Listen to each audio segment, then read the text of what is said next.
Hello friends, welcome to my YouTube channel AFHawk. Hopes you are good. In this video I'll show that how to get rid of background noise in Discord.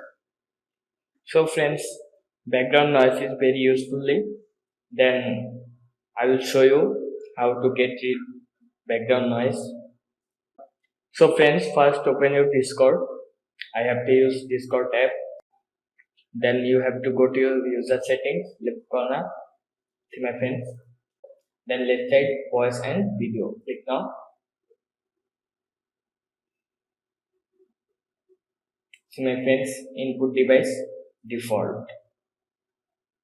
Then I have to select microphone 2. See my friends, my read sensitivity I am turning off. See my friends, read noise background.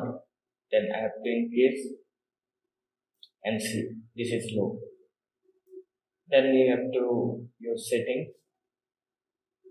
This video is helpful. Subscribe my YouTube channel and press the bell icon to get next video notification. Thank you for watching. Thank you for watching. Till then, take care. Bye bye.